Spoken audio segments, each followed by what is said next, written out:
Graduate শেষ করায় উপহারের বদলে দেওর দিল প্রেমের প্রস্তাব। আমি বিশ্বাস করতে পারছিলাম না। আমি নার্সিং কোর্স করছিলাম, স্বামী বিরোধিতা করেও আমি ছাড়িনি। দেওর আমাকে প্রতিদিন কলেজে ড্রপ করত। গ্র্যাজুয়েশন ডেতে স্বামী আসেনি, দেওর এসেছিল। সেদিন সবার সামনে দেওর আমাকে একটা সুন্দর পেন্ডেন্ট উপহার দিল।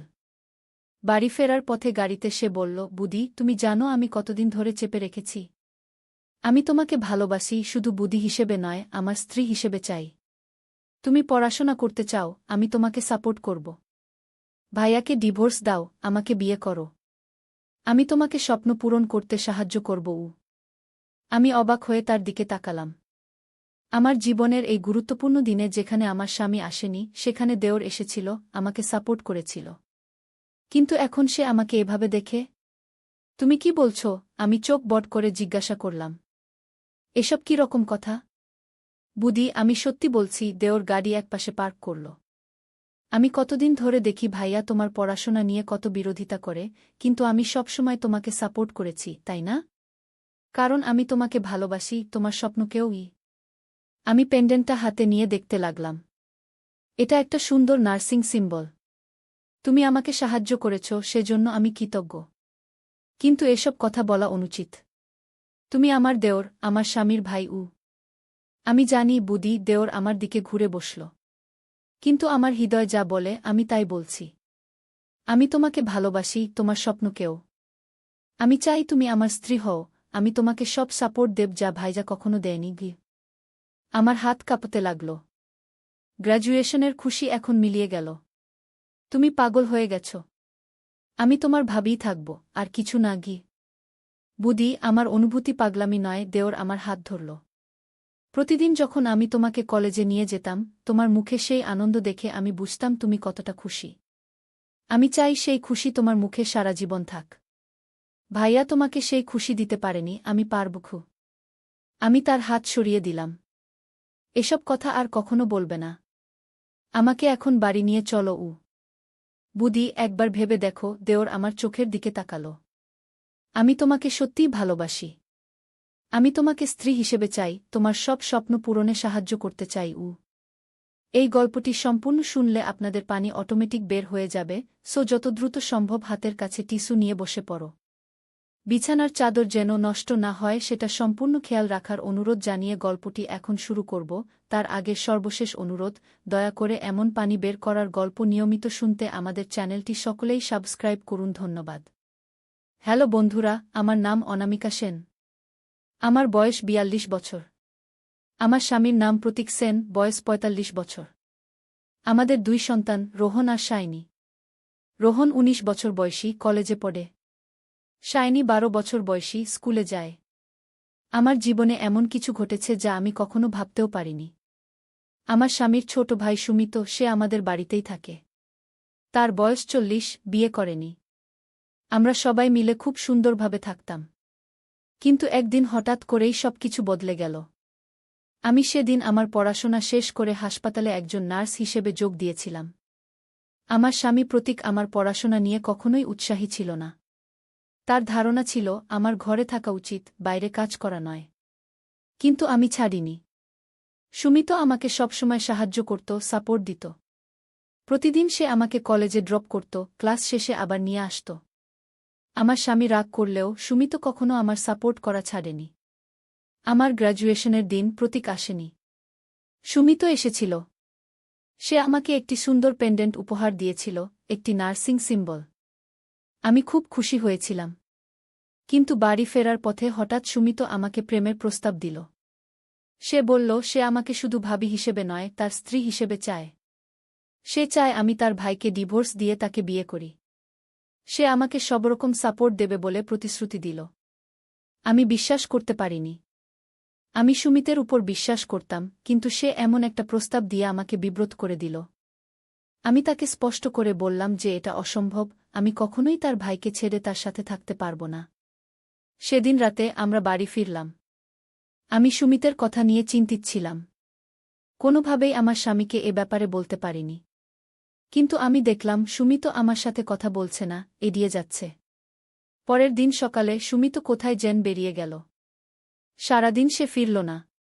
আমরা চিন্তা করতে লাগলাম। পরের দিন সকালে যখন আমরা ঘুম থেকে উঠলাম দেখি সুমিতের ঘরের দরজা বন্ধ। আমরা ডাকলাম কিন্তু কোনো সাড়া নেই।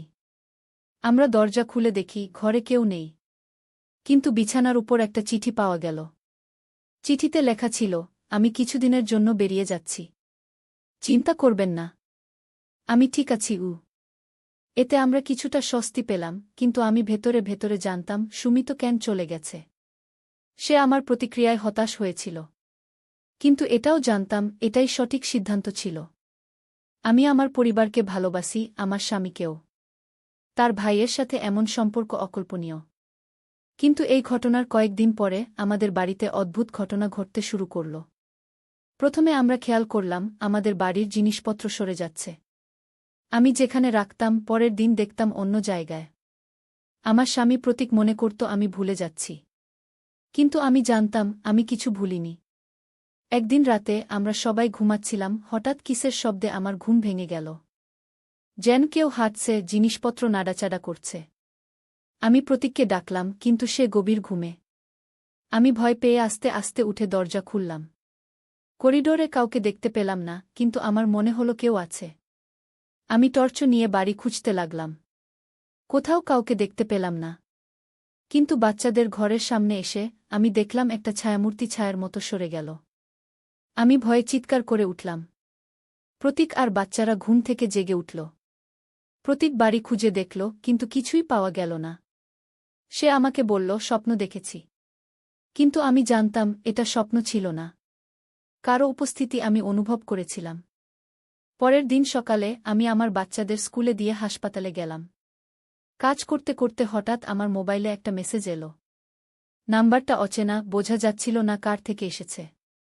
মেসেজে লেখা ছিল, তোমার বাড়িতে কেউ লুকিয়ে থাকতে পারে, সাবধান। আমি ভয় পেয়ে গেলাম। কে এই মেসেজ পাঠালো? কিভাবে সে আমার নাম্বার পেল? আমি প্রতীককে ফোন করলাম, কিন্তু সে ফোন ধরল না।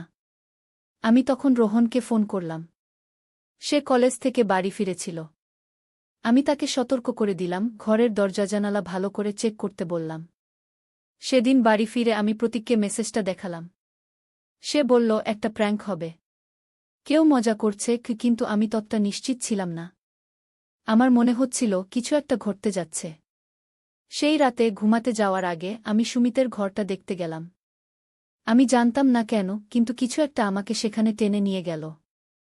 ঘরটা এখন খালি। সুমিত চলে যাওয়ার পর আমরা সেখানে ঢুকিনি। আমি দরজা খুলে ভেতরে ঢুকলাম। ঘরটা অন্ধকার। আমি লাইট জ্বালাতে গেলাম, কিন্তু সুইচ টিপলেও লাইট জ্বলল না। আমি মোবাইলের টর্চ জ্বালালাম। ঘরটা যেমন ছিল ঠিক তেমনই আছে।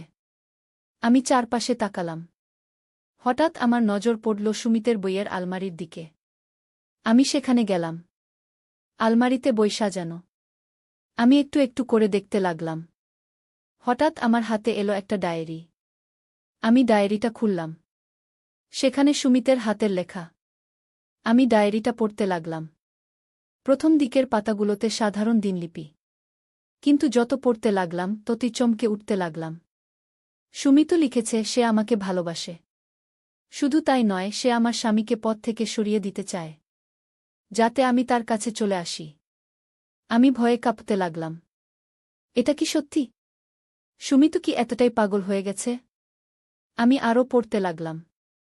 আরেকটা পাতায় সে লিখেছে আমি আমার ভাইয়ের উপর প্রতিশোধ নেব। সে আমার থেকে সবকিছু কেড়ে নিয়েছে। আমি প্রমাণ করে দেখাবো যে আমি তার চেয়ে ভালো। এগুলো পরে আমি আরও ভয় পেলাম।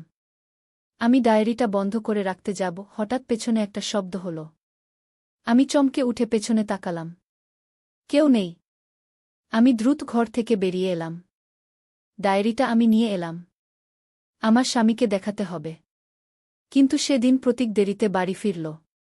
আমি ততক্ষণে ডায়েরিটা আমার ড্রেসিং টেবিলের ড্রয়ারে লুকিয়ে রেখেছিলাম। আমি ভাবলাম কাল সকালে দেখাব। কিন্তু পরের দিন সকালে যখন আমি ড্রয়ার খুললাম, ডায়েরিটা ছিল না। আমি অবাক হয়ে সবখানে খুঁজলাম, কিন্তু পেলাম না। আমি ভয় পেয়ে গেলাম। কে নিয়েছে? কিভাবে নিল? আমার মনে হলো হয়তো সুমিত বাড়িতে ফিরে এসেছে। সে কোথাও লুকিয়ে আছে।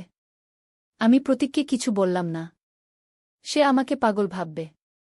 আমি নিজেই খুঁজে বের করতে চাইলাম। সেদিন হাসপাতাল থেকে ফেরার পর আমি গোপনে বাড়ির সবখানে খুঁজলাম। বেসমেন্ট, ছাদ, সব ঘর। কিন্তু কিছুই পেলাম না। রাতে ঘুমাতে যাওয়ার সময় আমি আবারও সেই শব্দ শুনলাম। কেউ হাঁটছে। আমি প্রতীককে ডাকলাম। এবার সে জেগে উঠল। আমরা দুজনে মিলে বাড়ি খুঁজলাম। কিন্তু কাউকে পাওয়া গেল না। পরের দিন আমি হাসপাতালে ছিলাম। একজন নতুন রোগী ভর্তি হল। আমি রুটিন অনুযায়ী তার যত্ন নিচ্ছিলাম। হঠাৎ সে আমার হাত ধরে বলল, আপনি বিপদে আছেন।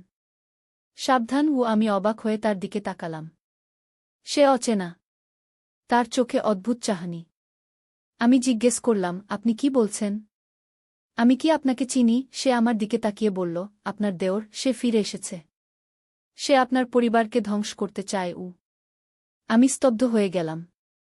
এই লোক কিভাবে জানে আমার দেওরের কথা? আমি তার দিকে তাকিয়ে রইলাম। সে চোখ বন্ধ করে ফেলল। আমি ভাবলাম হয়তো সে সত্যিই অসুস্থ, প্রলাপ বকছে। কিন্তু কিভাবে সে আমার দেওরের কথা জানল? আমি সারাদিন অস্থির ছিলাম।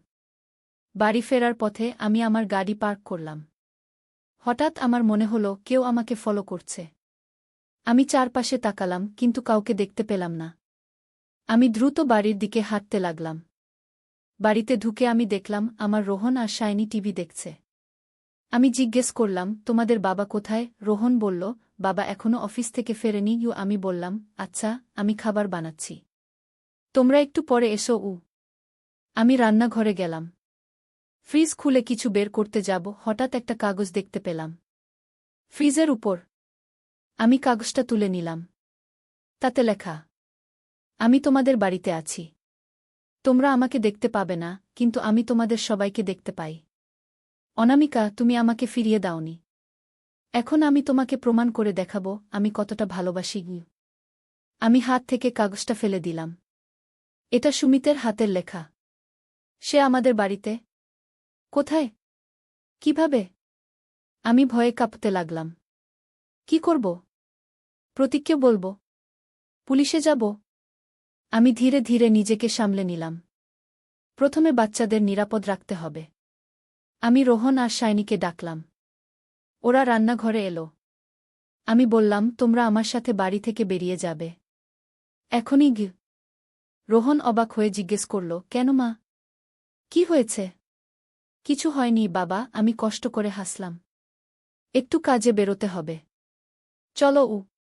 আমি বাচ্চাদের নিয়ে গাড়িতে উঠলাম। আমি সোজা আমার মায়ের বাড়িতে চলে গেলাম।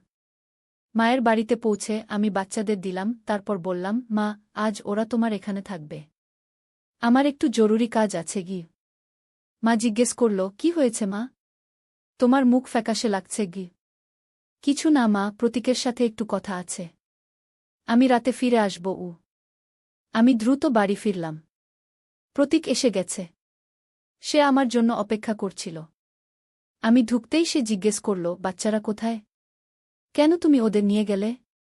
কি হয়েছে? আমি হাত থেকে সেই কাগজটা প্রতীকের দিকে বাড়িয়ে দিলাম। সে কাগজটা পড়ল। তার মুখ পাংশু হয়ে গেল। এটা এটা কি? সে ভয়ে বলল। সুমিত, আমি বললাম। সে বাড়িতে আছে।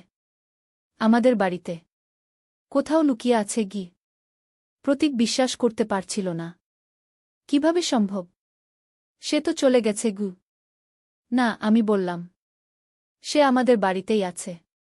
গত কয়েকদিন ধরে আমি অনুভব করছিলাম শব্দ, জিনিসপত্র সরে যাওয়া। এসব সেই করেছে। আমি তখন প্রতীককে সব খুলে বললাম। সুমিতের প্রেমের প্রস্তাব, ডায়েরি, হাসপাতালের রোগীর কথা, সবকিছু। প্রতীক আমার কথা শুনে স্তব্ধ হয়ে গেল। সে বিশ্বাস করতে পারছিল না যে তার ভাই এতটা নেমে যেতে পারে। আমরা পুলিশে যাব, প্রতীক বলল। কিন্তু আগে আমাদের বাড়ি চেক করতে হবে, আমি বললাম।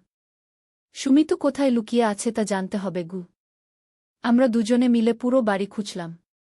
কিন্তু কোথাও সুমিতকে পাওয়া গেল না। প্রতীক বলল, হয়তো সে এখন বাড়িতে নেই। বাইরে গেছে। কিন্তু ফিরে আসবে। আমরা ঠিক করলাম আমরা অপেক্ষা করব। যখন সুমিত ফিরবে আমরা তাকে ধরব। প্রতীক প্রতিটি দরজা, জানালা চেক করল। সবকিছু লক করা হলো। আমরা অপেক্ষা করতে লাগলাম। রাত হয়ে গেল। আমাদের ঘুম আসছিল না। হঠাৎ আবার সেই শব্দ। কেউ হাঁটছে। প্রতীক আমার হাত চেপে ধরল। আমরা দুজনেই শব্দের দিকে মনোযোগ দিলাম। শব্দটা উপরের ফ্লোর থেকে আসছিল। প্রতীক আস্তে আস্তে উঠল। সে হাতে একটা বেসবল ব্যাট নিল। আমিও তার পেছনে পেছনে উপরে উঠলাম। শব্দটা সুমিতের ঘর থেকে আসছিল। আমরা ধীরে ধীরে এগিয়ে গেলাম। প্রতীক দরজা খোলার আগে আমার দিকে তাকাল। আমি মাথা নাড়লাম। সে দরজাটা জোরে ধাক্কা দিয়ে খুলল। আমরা ভেতরে ঢুকলাম। ঘরটা অন্ধকার। প্রতীক লাইট জ্বালাল। কেউ নেই। কিন্তু একটা জানালা খোলা। বাইরের বাতাস ভেতরে আসছে। প্রতীক জানালার কাছে গেল। সে বাইরে তাকাল, কিন্তু অন্ধকারে কিছু দেখা যাচ্ছিল না। সে বাইরে চলে গেছে, প্রতীক বলল। কিন্তু কিভাবে সে ভেতরে ঢুকল? সব দরজা জানালা তো লক করা ছিল। আমরা ঘরে খুঁজতে লাগলাম। হঠাৎ আমার নজর পড়ল আলমারির দিকে। আলমারিটা সরানো। যেন কেউ জোরে ধাক্কা দিয়েছে। আমি প্রতীককে ডাকলাম। আমরা আলমারিটা আরও একটু সরালাম। আমাদের চোখ বড় বড় হয়ে গেল। আলমারির পেছনে দেয়ালে একটা গোপন দরজা। প্রতীক দরজাটা খুলল। ভেতরে একটা সরু গলি। এটা কোথায় যায়? প্রতীক টর্চ নিয়ে ভেতরে ঢুকল। আমি তার পেছনে গেলাম। গলিটা বেসমেন্টের দিকে নেমে গেছে। আমরা ধীরে ধীরে নামতে লাগলাম। নিচে পৌঁছে আমরা একটা ছোট ঘর দেখতে পেলাম। ঘরটা সাজানো। একটা বিছানা, টেবিল, চেয়ার, এমনকি একটা ছোট ফ্রিজ। সুমিত এখানে থাকত, প্রতীক আসতে বলল। আমাদের থেকে লুকিয়ে গিয়ে আমরা ঘরটা খুঁজতে লাগলাম। টেবিলের উপর কিছু কাগজ। প্রতীক সেগুলো দেখতে লাগল। হঠাৎ সে চিৎকার করে উঠল, ওহ মাই গড! আমি দৌড়ে গেলাম। কাগজগুলোতে সব আমাদের পরিবারের ছবি। কিন্তু সেখানে প্রতীকের মুখ কাটা। সেখানে সুমিতের মুখ বসানো। আমি, রোহন, শাইনি আর সুমিত, একটা পরিবারের ছবি। সে পাগল হয়ে গেছে, প্রতীক বলল। সে আমাকে মেরে ফেলতে চায়। হঠাৎ আমরা একটা শব্দ শুনলাম। গোপন দরজাটা বন্ধ হওয়ার শব্দ। আমরা দৌড়ে সিঁড়ির দিকে গেলাম, কিন্তু দরজা বন্ধ। আমরা আটকা পড়ে গেলাম। সুমিত, প্রতীক চিৎকার করে ডাকল। দরজা খোলো। কোনো উত্তর নেই। আমরা দরজায় ধাক্কা দিতে লাগলাম, কিন্তু দরজা খুলল না। হঠাৎ একটা বিষাক্ত গন্ধ আমাদের নাকে এলো। গ্যাস! সুমিত আমাদের মেরে ফেলতে চায়। প্রতীক তার শার্ট খুলে আমার নাকমুখ থেকে দিল। শ্বাস নিও না, সে বলল। আমরা অন্য কোনো পথ খুঁজতে হবে। আমরা ঘরের চারপাশে খুঁজতে লাগলাম। কোনো জানালা, দরজা নেই। আমরা আটকা পড়ে গেছি। গ্যাসের গন্ধ ক্রমশ বেড়ে যাচ্ছিল। আমার চোখ জ্বলতে শুরু করল। আমার মাথা ঘুরতে লাগল। প্রতীক ঘরের মেঝে খুঁজতে লাগল। হঠাৎ সে একটা জায়গায় ঠোকর দিতে লাগল। এখানে একটা দরজা আছে, সে বলল। আমাদের এটা খুলতে হবে। সে বেসবল ব্যাট দিয়ে মেঝেতে আঘাত করতে লাগল। কয়েক মিনিট পর মেঝে ভেঙে গেল। নিচে আরেকটা সিঁড়ি। আমরা দ্রুত নামতে লাগলাম। সিঁড়ি আমাদের বাড়ির বাইরে নিয়ে গেল। আমরা বাগানে পৌঁছে গেলাম। আমরা দুজনেই হাঁপাতে লাগলাম। আমাদের পুলিশে যেতে হবে, প্রতীক বলল। এখনই গিয়ে। হঠাৎ একটা আওয়াজ শুনে আমরা পেছনে তাকালাম। সুমিত সেখানে দাঁড়িয়ে, হাতে একটা ছুরি। তোমরা আমার ঘরে ঢুকলে কেন? সে জিজ্ঞেস করল। তার চোখে পাগলামির চাহনি। সুমিত, তুমি কি করছ? প্রতীক ধীরে ধীরে এগিয়ে গেল। আমরা তোমার পরিবার। না, সুমিত চিৎকার করে উঠল। তুমি আমার পরিবার নও। তুমি সবসময় আমাকে নিচে নামিয়ে রাখতে। সবসময় আমার উপর শাসন করতে। আমি ভালোবাসি অনামিকাকে। কিন্তু তুমি তাকে পেলে কেন? কারণ তুমি বড় ভাই। সবসময় তুমিই সব পেয়েছ। সুমিত, তুমি ভুল করছ, আমি বললাম। আমি তোমাকে শ্রদ্ধা করি, কিন্তু ভালোবাসি প্রতীককে। আমরা পরিবার, সুমিত। তুমি আমাদের পরিবারের সদস্য। না, সুমিত আবার চিৎকার করল। তুমি আমার হবে। প্রতীক আমাদের মাঝে দাঁড়াতে পারবে না। সে ছুরি উঁচিয়ে প্রতীকের দিকে দৌড়ে গেল। প্রতীক সামনে থেকে সরে গেল। সুমিত থমকে দাঁড়াল, তারপর আবার আক্রমণ করল। প্রতীক তার হাত থেকে ছুরি ফেলে দেওয়ার চেষ্টা করল, কিন্তু সুমিত তাকে ঠেলে দিল। প্রতীক মাটিতে পড়ে গেল। সুমিত ছুরি উঁচিয়ে প্রতীকের দিকে এগিয়ে গেল। আমি দৌড়ে গিয়ে সুমিতকে ধাক্কা দিলাম। সে ভারসাম্য হারিয়ে পড়ে গেল। ছুরিটা তার হাত থেকে পড়ে গেল। প্রতীক উঠে দাঁড়াল। সে সুমিতকে ধরে ফেলল। তারা দুজনে ধস্তাধস্তি করতে লাগল। আমি দৌড়ে গিয়ে ফোন করলাম পুলিশকে। কয়েক মিনিট পর পুলিশ এসে পৌঁছাল। তারা সুমিতকে গ্রেফতার করল। প্রতীকের গালে ছুরির আঘাতে রক্ত ঝরছিল। আমি তার কাছে গেলাম। তুমি ঠিক আছো? হ্যাঁ, সে বলল। কিন্তু সুমিত? আমি বিশ্বাস করতে পারছি না যে সে এমন করবে গু। সে অসুস্থ, আমি বললাম। তার চিকিৎসার প্রয়োজন। পুলিশ আমাদের বাড়ি সার্চ করল। তারা সুমিতের গোপন ঘর আবিষ্কার করল, সেখানে তার ডায়েরি, ছবি এবং আরও অনেক প্রমাণ পাওয়া গেল। সুমিত মানসিক রোগে আক্রান্ত ছিল। সে প্রতীকের প্রতি ঈর্ষাজ বলছিল, আর আমাকে নিয়ে তার পাগলামি বেড়ে গিয়েছিল। সুমিতকে একটি মানসিক হাসপাতালে ভর্তি করা হল। ডাক্তাররা বললেন সে সিজোফ্রেনিয়ায় ভুগছিল। সে কল্পনা করত যে আমি তাকে ভালোবাসি, আর প্রতীক আমাদের মাঝে বাধা। আমরা ধীরে ধীরে স্বাভাবিক জীবনে ফিরে এলাম। আমরা বাড়ি বদলে ফেললাম, কারণ আমরা সেই বাড়িতে আর থাকতে পারছিলাম না। সেখানে অনেক খারাপ স্মৃতি ছিল। 1 বছর পর আমি আবার সেই হাসপাতালে গেলাম যেখানে সেই রোগী ছিল যে আমাকে সতর্ক করেছিল। আমি তাকে খুঁজতে লাগলাম, কিন্তু নার্সরা বলল সেখানে সেই নামে কেউ ভর্তি হয়নি। আমি তাদের রোগীর চেহারা বর্ণনা করলাম, কিন্তু তারা বলল সেরকম কেউ সেখানে ছিল না। এটা কিভাবে সম্ভব? আমি নিজের চোখে দেখেছিলাম, সে আমার সাথে কথা বলেছিল। আমি রেকর্ড রুমে গেলাম। সেদিনের রেকর্ড চেক করলাম। সেখানে কোনো তথ্য নেই। যেন সে কখনো সেখানে ছিলই না। এই রহস্য আমি কখনো বুঝতে পারিনি। কে ছিল সেই রোগী? কিভাবে সে জানত সুমিতের কথা?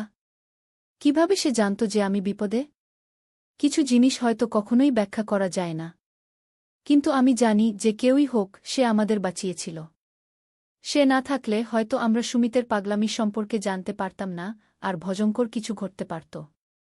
আজ আমরা নতুন জীবন শুরু করেছি। প্রতীক, রোহন, শাইনি আর আমরা আবার সুখী পরিবার। কিন্তু আমি কখনো ভুলব না সেই রহস্যময় রোগীকে, যার মুখে সেদিন আমি আমার ভবিষ্যতের সতর্কবাণী শুনেছিলাম। কখনো কখনো আমার মনে হয় সেই রোগী আসলে আমাদের পরিবারের একজন রক্ষাকর্তা ছিল, যে আমাদের বিপদ থেকে বাঁচাতে চেয়েছিল। আমি এখনো জানি না সে কে ছিল, কিন্তু আমি তার কাছে চিরকৃতজ্ঞ থাকব। কারণ তার জন্যই আজ আমি আর আমার পরিবার সুরক্ষিত। জীবনে অনেক রহস্য থাকে যার উত্তর আমরা কখনো পাই না। কিন্তু এই রহস্যগুলোই আমাদের জীবনকে করে তোলে অনন্য ও অবিস্মরণীয়।